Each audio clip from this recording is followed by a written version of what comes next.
한 교인이 나는 예수 믿고 거듭난 사람입니다 하고 간증을 하니까 어떤 사람이 이렇게 물었습니다. 당신이 거듭난 하나님의 사람이라고요? 그러면 내가 한번 물어보겠습니다. 예수님이 어느 지역 출신입니까? 그건 잘 모르겠는데요. 그러면 예수님이 몇 살까지 살았습니까? 그것도 잘 모르겠는데요. 아니, 그것도 모르면서 어떻게 예수 믿고 거듭났다고 말합니까? 그렇지 않습니다. 제가 그런 내용은 잘 알지 못하지만 예수님을 믿은 다음부터 게을렀던 제가 부지런해졌습니다. 또 아내에게 못된 짓만 하던 제가 지금은 아내가 인정하는 신실한 남편이 되었습니다. 그리고 과거에는 거짓말과 악행만 일삼고 부끄럽게 살았지만 지금은 전혀 그렇게 살지 않습니다. 저는 예수 믿고 완전히 변화되었습니다. 제가 이렇게 변화된 것은 바로 예수님 때문입니다. 여러분, 얼마나 감동적인 간증입니까? 예수를 믿으면 누구나 변화되어야 합니다. 반드시 좋은 쪽으로의 변화가 일어나야 합니다. 사랑의 주님이시고 지혜의 주님이시고 능력의 주님이신 예수님을 믿으면 당연히 변화되어야 마땅한 것 아닙니까? 그런데 많은 사람들이 예수를 믿으면서도 변화가 없습니다. 예수를 10년, 20년 믿는데도 도무지 변화가 없습니다. 이거 참 문제가 아닐 수 없죠. 영국의 유명한 기독교 사상가인 C.S. 루이스는 이렇게 말한 적이 있습니다. 우리는 지금 알과 같은 존재들이다. 그러나 그냥 무한정 평범한 보통의 알로 머물러 있을 수 없다. 알은 부화되거나 썩거나 둘 중에 하나가 되어야만 한다. 맞는 얘기죠. 우리가 아는 대로 알은 무한정 보통의 알로 머물러 있을 수 없습니다. 반드시 부화되거나 썩거나 둘 중에 하나가 되어야 합니다. 결국 이 얘기는 우리가 변화되지 않으면 안 된다는 말입니다. 예수 믿는 사람들은 좋은 쪽으로의 변화가 있어야 한다는 것입니다. 어떤 면에서 변화는 단순하게 하면 좋은 것이 아닙니다. 변화는 삶과 죽음의 문제입니다. 알이 변화하지 않으면 죽는 것처럼 우리도 좋은 쪽으로의 변화가 없으면 죽은 사람과 같이 되는 것입니다. 그렇다면 오늘 여기 계신 여러분들은 예수 믿고 얼마나 변화되었습니까? 수년 전 일부 바티칸 학자들이 가룟 유다에 대한 재평가를 시도한 적이 있습니다. 배반의 상징이었던 가룟 유다를 복권시키고 그를 성인 중에 한 사람으로 추대하자는 데 그 목적을 두고 있습니다. 이들은 가룟 유다가 예수를 팔아넘긴 것이 하나님의 계획에 의한 것이기 때문에 가룟 유다의 행동도 하나님의 사역의 일부라는 주장을 펼치고 있습니다. 그러나 여러분, 이게 말이 됩니까? 말도 안 되는 논리입니다. 하나님은 이 세상을 섭리하시지만 우리에게 분명히 자유의지를 주셨습니다. 선과 악을 택할 수 있는 의지를 주셨습니다. 그렇기 때문에 어떤 일을 행하든 하나님은 반드시 그에 대한 책임도 물으십니다. 그러므로 죄를 범하고 하나님의 영광을 가리는 행동에 대해서 정당화시키려고 하는 시도는 아주 잘못된 것이요 사탄의 역사인 것입니다. 분명하게 말씀드리지만 하나님을 배반하고 세상과 짝짓는 것은 죄악입니다. 어떠한 이유로도 합리화시키거나 변명할 수가 없습니다. 그런 의미에서 가룟 유다는 분명히 죄인이요 인생 대실패자인 것입니다. 그러면 가룟 유다가 인생의 대실패자가 된 원인이 어디 있습니까? 가장 큰 원인 중 하나는 그가 변화되지 않았다는 것입니다. 예수님을 만나 주님의 제자가 되고 3년 동안이나 예수님의 말씀을 들었으면 과거와는 달리 새로운 인생으로 변화되어야 마땅한 것 아닙니까? 세월이 흐를수록 주님을 닮은 자가 되어 생각도 주님처럼 하고 말도 주님처럼 하고 행동도 주님처럼 해야 당연한 것입니다. 그러나 가룟 유다는 조금도 변화가 없었습니다. 예수님은 그를 아끼고 신임하여 재정까지 맡겼습니다. 돈깨를 맡긴다고 하는 것은 진정으로 그를 신뢰한다는 뜻입니다. 그만큼 사랑한다는 표시였습니다. 그런데도 그는 끝내 변화되지 않았습니다. 가룟 유다는 3년 동안이나 예수님의 말씀을 들었지만 조금도 변화가 없었습니다. 바로 그것이 실패의 원인이 된 것입니다.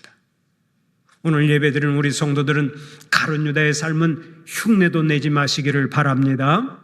말씀을 들을 때마다 항상 변화하고 새로워져서 하나님께서 주시는 복이 차고 넘쳐나시기를 축원합니다. 그러면 예수님의 사람들은 무엇이 변화되어야 하겠습니까? 무엇이 변화되어야 하나님께서 주시는 복을 충만히 누리고 살아갈 수 있겠습니까? 첫째로 심령이 변화되어야 합니다. 예수를 믿으면 심령이 변화되어야 돼요. 오늘의 본문을 보면 심령이 변화된 대표적인 사람 2명이 소개됩니다. 한 명은 사도 바울이고 또 한 명은 바울의 전도를 받은 간수입니다. 이 중에서 먼저 바울이 어떻게 변화되었는지 살펴볼까요? 바울은 혈통으로 볼 때 유대 사람이지만 유대 나라에서 태어나지 않았습니다. 길리기아 다소라고 하는 이방 땅에서 태어났습니다. 그러나 그곳에서 예루살렘으로 유학을 갔습니다. 그 당시만 해도 예루살렘으로 유학을 가려면 가정이 부유해야 했습니다. 바울은 가정이 넉넉해서 예루살렘으로 유학을 갈 수 있었고 거기서 유명한 가말리엘 선생의 제자가 되었습니다. 그때 가말리엘의 문화생이라고 하면 천하가 다 알아주었습니다. 바울은 그 선생 밑에서 열심히 율법을 배웠습니다. 누구에게나 인정받는 청년이 되었습니다. 그리고 대제사장에게서 권세위임장을 받았습니다. 그때만 해도 대제사장의 권세위임장을 가져다가 회당에 내어놓으면 회당에 있는 사람들이 벌벌 떨었습니다. 마치 우리나라 조선시대의 암행어사와 같은 위세를 가졌던 것입니다. 좌우지간 마패만 꺼내면 모든 사람이 벌벌 떨지 않았습니까? 바울이 그런 세도를 가지게 되었으니 얼마나 좋았겠습니까? 그런데 바울은 그 세도를 가지고 교회를 박해하는 일에 앞장섰습니다.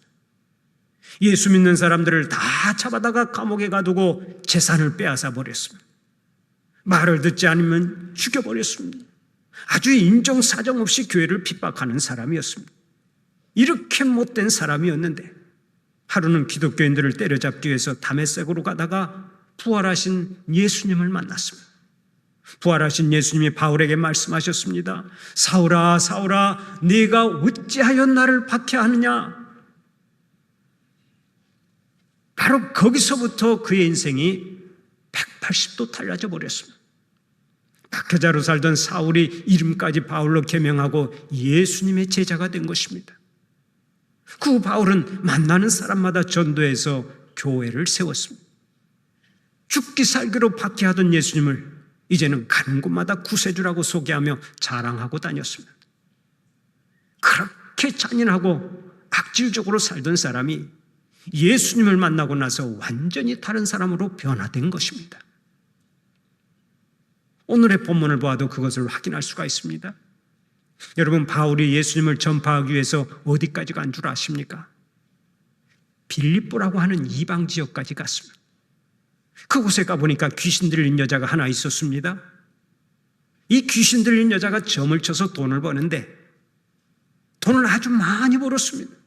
그런데 가만히 지켜보았더니 그 돈을 뒤에서 전부 다 빼앗아버리는 사람들이 있었습니다. 몇 사람이 그 귀신 들린 여자를 사서 점을 치게 하고 그 여자가 번 돈을 전부 다 착취해버리는 것입니다. 그 여자가 얼마나 불쌍한 사람입니까? 그것을 본 바울이 그 여인에게서 귀신을 쫓아내 주었습니다. 그렇게 되니까 주인들이 가만히 있었겠습니까? 즉각 달려들어 몰매를 치고 관청에 그를 고소했습니다. 관청에서도 죽지 않을 만큼 매를 쳤습니다. 감옥에 집어넣었습니다. 바울은 좋은 일하고 매를 맞고 좋은 일하고 깊은 감옥에 갇혔습니다. 이쯤 되면 누구라도 하나님을 원망했을 것입니다. 그러나 바울은 그 감옥에서 오히려 기도하며 찬송했습니다. 주님을 만나 심령이 변화되니까 최악의 환경 속에서도 기도하며 찬송하는 자가 되었던 것입니다. 바울이 감옥에서 피투성이가 된 채 찬송하자 어떤 일이 일어났습니까?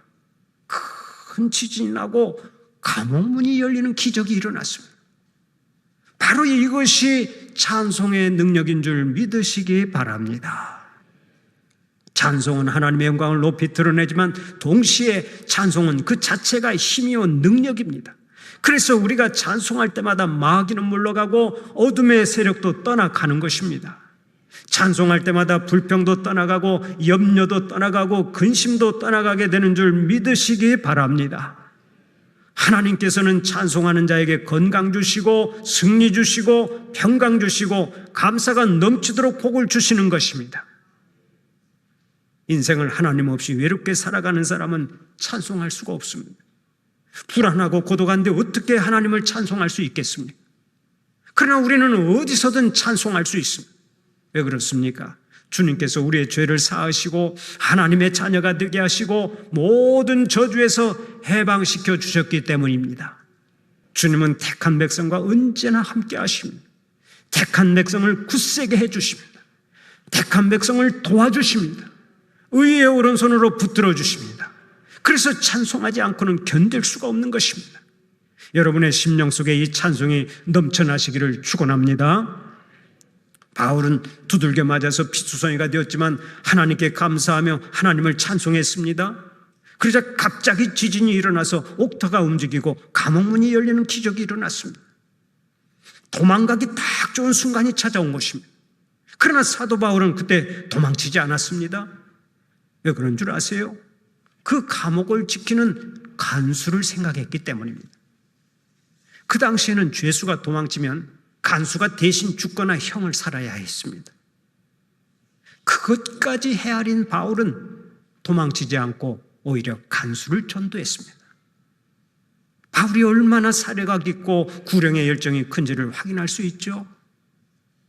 이렇게 바울은 예수님을 믿은 후에 완전히 달라져 버렸습니다. 그의 마음이 변하고 생각이 변하고 삶의 목적이 변했습니다. 바로 이것이 심령의 변화요 삶의 변화인 줄 믿으시기를 바랍니다. 여러분, 오늘 여러분에게 이러한 심령의 변화가 있습니까? 예수 믿고 나서 여러분의 마음의 변화가 일어났습니까? 그 변화가 여러분의 삶을 주장하고 있습니까? 신앙의 연조만을 자랑하지 마세요. 3대째, 4대째, 5대째, 6대째 예수를 믿는 것도 자랑할 만하지만은 정말로 중요한 것은 예수 믿고 내가 얼마나 변화되었느냐 하는 것입니다. 예수를 믿으면 먼저 심령이 변하고 그로 인해 삶의 내용이 변하고 삶의 열매도 달라져야 하는 줄 믿으시기 바랍니다. 사도 바울은 갈라디아서 2장 20절에서 이렇게 고백한 바 있습니다. 내가 그리스도와 함께 십자가에 못 박혔나니 그런즉 이제는 내가 산 것이 아니요 오직 내 안에 그리스도께서 사신 것이라. 바울의 고백처럼 여러분이 주님 안에 거하고 주님이 여러분 안에 거하여서 모든 일에 주님의 영광이 높이 드러나는 복이 있기를 간절히 축원합니다. 두 번째로 삶의 자세가 변화되어야 합니다. 이제 본문으로 돌아가서 간수에게 초점을 맞추고 그의 삶을 조명해 볼까요? 간수가 어떤 사람이었습니까? 빌립보 감옥에 갇힌 죄수들을 꼼짝 못하게 지키는 사람이었습니다. 그런데 어느 날 그의 상관이 바울을 흠씬 두들겨 팬 후에 감옥으로 데리고 왔습니다. 그리고서 쇠고랑을 채운 후에 간수에게 명령했습니다. 너는 이 죄수를 잘 지켜라. 이 죄수가 도망가면 절대 안 된다. 그러나 바울과 실라가 기도하고 찬송하니까 지진이 일어나서 감옥문이 활짝 열렸습니다. 쇠고랑이 풀렸습니다. 간수가 자다가 일어나 보니까 옥문들이 다 열려 있었습니다. 놀란 간수는 죄수들이 전부 다 도망간 줄 알고 칼을 빼어 자결하려고 했습니다. 왜 그런 줄 아십니까? 그 당시 로마법에 의하면 죄수를 도망가게 한 간수는 그 죄수가 받은 형량만큼 벌을 받아야 하기 때문입니다. 사형을 언도받은 사람이 도망을 가면 그 사람 대신 죽어야 했고, 20년 징역을 살아야 하는 사람이 도망을 가면 그 사람 대신 20년 징역을 살아야 했습니다. 그럴 바에는 차라리 죽어버리겠다는 것입니다. 사실 사도 바울은 사형수도 아니고 무기징역을 선고받은 사람도 아닙니다. 그런데 이 간수는 죽음으로 자신의 문제를 해결하려고 했던 것입니다. 그때 사도 바울이 큰 소리로 외쳤습니다. 너의 몸을 상하지 말라, 우리가 다 여기 있노라. 그 말을 듣고 간수가 달려오더니 무릎을 꿇었습니다. 그는 결코 무릎 꿇던 사람이 아닙니다. 그러나 사도 바울 앞에 엎드려서 이렇게 물었습니다. 선생이여, 내가 어떻게 하면 구원을 얻겠습니까? 내가 어떻게 하면 구원을 얻겠습니까? 사도 바울이 말했습니다. 주 예수를 믿으라, 그리하면 너와 내 집이 구원을 받으리라. 아주 유명한 말씀을 전합니다. 간수가 그 자리에서 예수님을 영접했습니다. 구원을 받았습니다. 그리고서 즉시 바울의 상처를 씻어주고 싸매 주었습니다. 집으로 모시고 가서 음식을 대접했습니다. 얼마나 놀라운 변화입니까? 사실 이 간수는 다른 사람의 상처를 씻어주던 사람이 아니었습니다. 배고픈 사람에게 먹을 것을 주던 사람도 아니었습니다. 오직 자기밖에 모르고 자기만 편하면 좋고 다른 사람은 알 바 아니라고 하던 사람입니다. 그러나 예수 믿고 난 뒤에는 완전히 바뀌어 버렸습니다. 그래요. 얼마나 아프시오, 얼마나 배고파서 하며 너를 위한 자세로 바뀐 것입니다. 자기밖에 모르던 사람이 남을 위하고 하나님을 위하는 사람이 되었습니다. 오늘 여러분들에게도 이런 변화가 있기를 바랍니다. 삶의 자세가 완전히 변화되는 은혜가 있기를 바랍니다. 나만을 위한 삶은 추해집니다. 나만을 위한 삶은 외롭습니다. 나만을 위한 삶은 감동이 없습니다. 자신과 타인을 불행하게 만듭니다. 그러나 너를 위한 삶은 언제나 아름답습니다. 항상 감동이 있습니다. 모두를 행복하게 만듭니다. 이 땅에서부터 천국 생활을 경험하도록 만듭니다. 얼마나 놀라운 은혜입니까? 어떤 여자가 만 22살에 시집을 갔습니다. 그 여자는 시집 갈 때까지 밥 한 번 해본 적도 없고 김치 한 번 담가본 적이 없었습니다. 그냥 곱게 자라서 시집을 간 것입니다. 그런데 남편이 김치를 너무너무 좋아하는 거예요. 그러니까 그 여자가 변하기 시작했습니다. 처음에는 친정어머니에게 전화를 해서 처음부터 끝까지 조언을 구하더니 나중에는 요리책 수십 권을 사다가 직접 김치를 담그기 시작했습니다. 그 김치를 얼마나 잘 담갔는지 모릅니다. 그 김치의 맛이 한강이남에서는 2번째 정도 되는 것 같았습니다. 그 여자가 바로 저의 아내라고 말씀은 드리지 않겠습니다만은 어쨌든 제가 볼 때 제 아내는 시집을 오면서 완전히 변신한 것입니다. 살림에 대해서 전혀 모르던 사람이 살림을 하기 위해 새롭게 변신한 것인데 이런 변화야말로 당연한 일 아니겠습니까? 흔히 장가가는 남자를 신랑이라고 말하고 시집가는 여자를 신부라고 부릅니다. 결혼을 하게 되면 새신랑 새색시가 되는데 괜히 새신랑 새색시라고 부르는 것 아닙니다.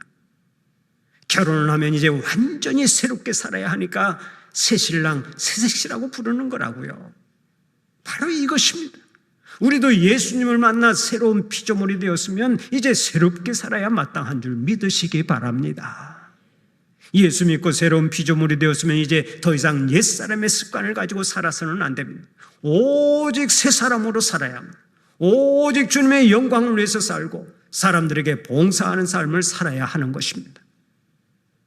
예수님은 우리를 위해 인간의 몸을 입고 이 땅에 오셨습니다.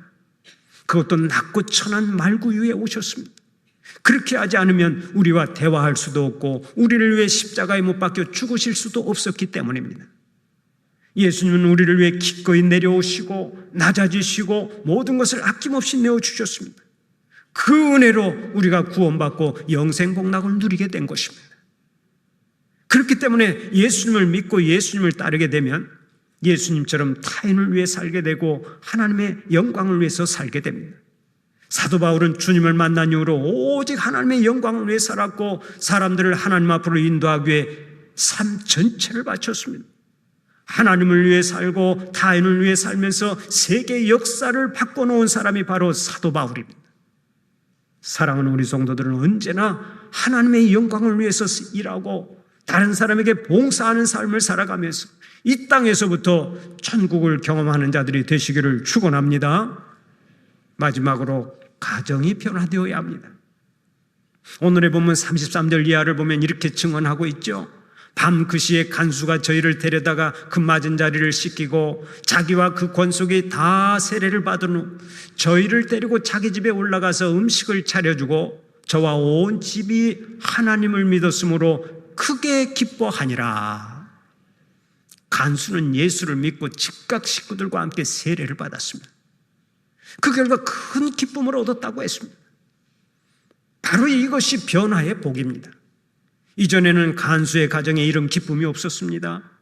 세상에 찰나적인 기쁨이 있었는지는 모르나 하늘의 기쁨은 없었습니다. 그러나 이제는 다릅니다. 간수의 가정에 하늘의 기쁨이 넘쳐나게 되었습니다. 바로 이것처럼 예수를 믿으면 우리의 가정이 변화되어야 할 줄로 믿습니다. 그동안 불화한 가정이었다면 이제 화목한 가정으로 변화되어야 합니다. 그동안 불평하는 가정이었다면 이제 감사하는 가정으로 변화되어야 합니다. 그동안 갈등하는 가정이었다면 이제 사랑으로 충만한 가정으로 변화되어야 합니다. 그동안 애통하는 가정이었다면 이제 기쁨 충만한 가정으로 변화되어야 합니다. 이를 위해서는 가정의 중심에 인생의 주인 되시는 예수님을 모셔야 될 줄로 믿습니다. 다 있어도 예수님이 안 계시면 모든 것이 허사로 끝나기 때문입니다. 여러분 절대로 속지 마세요. 돈만 가지고는 안 되는 것입니다. 흔히 하는 말이 있습니다. 돈으로 침대는 살 수 있어도 잠은 살 수 없다. 돈으로 음식은 살 수 있어도 식욕은 살 수 없다. 돈으로 옷은 살 수 있어도 아름다움은 살 수 없다. 돈으로 약은 살 수 있어도 건강은 살 수 없다. 돈으로 집은 살 수 있어도 가정은 살 수 없다. 모든 가치 있는 것은 사실 돈으로 살 수 없습니다. 특별히 행복한 가정은 인생의 주인 되시는 예수님이 없이는 이룰 수가 없는 것입니다. 사랑하는 우리 성도들은 예수님을 가정의 주인으로 모셔서 가정을 행복한 가정으로 세우시기를 바랍니다. 항상 감사가 넘쳐나시기를 바랍니다. 여러분의 가정이 곧 작은 천국이 되시기를 축원합니다. 신학자들이 사용하는 용어 중에 아담과 이브 증후군이라고 하는 용어가 있습니다. 이 용어는 낙원에 있는 것 같으나 실상은 낙원에 있지 않고 하나님 곁에 있는 것 같으나 실상은 하나님을 떠나서 사는 증상을 가리키는 말입니다. 결국 아담과 이브 증후군은 예수를 믿기는 하지만 전혀 변화하지 않고 사는 성도들을 가리키는 말이라고 할 수 있습니다. 여러분 예수를 믿는데 전혀 변화하지 않아서 실제로는 하나님께서 모른다고 하는 사람이 되고 낙원을 떠난 사람이 된다면 얼마나 불행한 일이 되겠습니까? 예수를 믿으면 먼저 심령이 변화되어야 합니다. 몰라볼 정도로 변화되어야 합니다. 또 예수를 믿으면 삶의 자세가 변화되어야 합니다. 나밖에 모르던 자세에서 너를 위하는 자세로 바뀌어야 합니다. 그리고 예수를 믿으면 가정이 변화되어야 합니다. 나 때문에 가정이 행복해지고 나 때문에 가정이 천국으로 바뀌어야 합니다. 사랑하는 우리 성도들은 올 한 해 심령이 변하고 삶의 자세가 변하고 가정이 변화해서 하나님이 예비하신 복이 차고 넘쳐나시기를 간절히 축원합니다.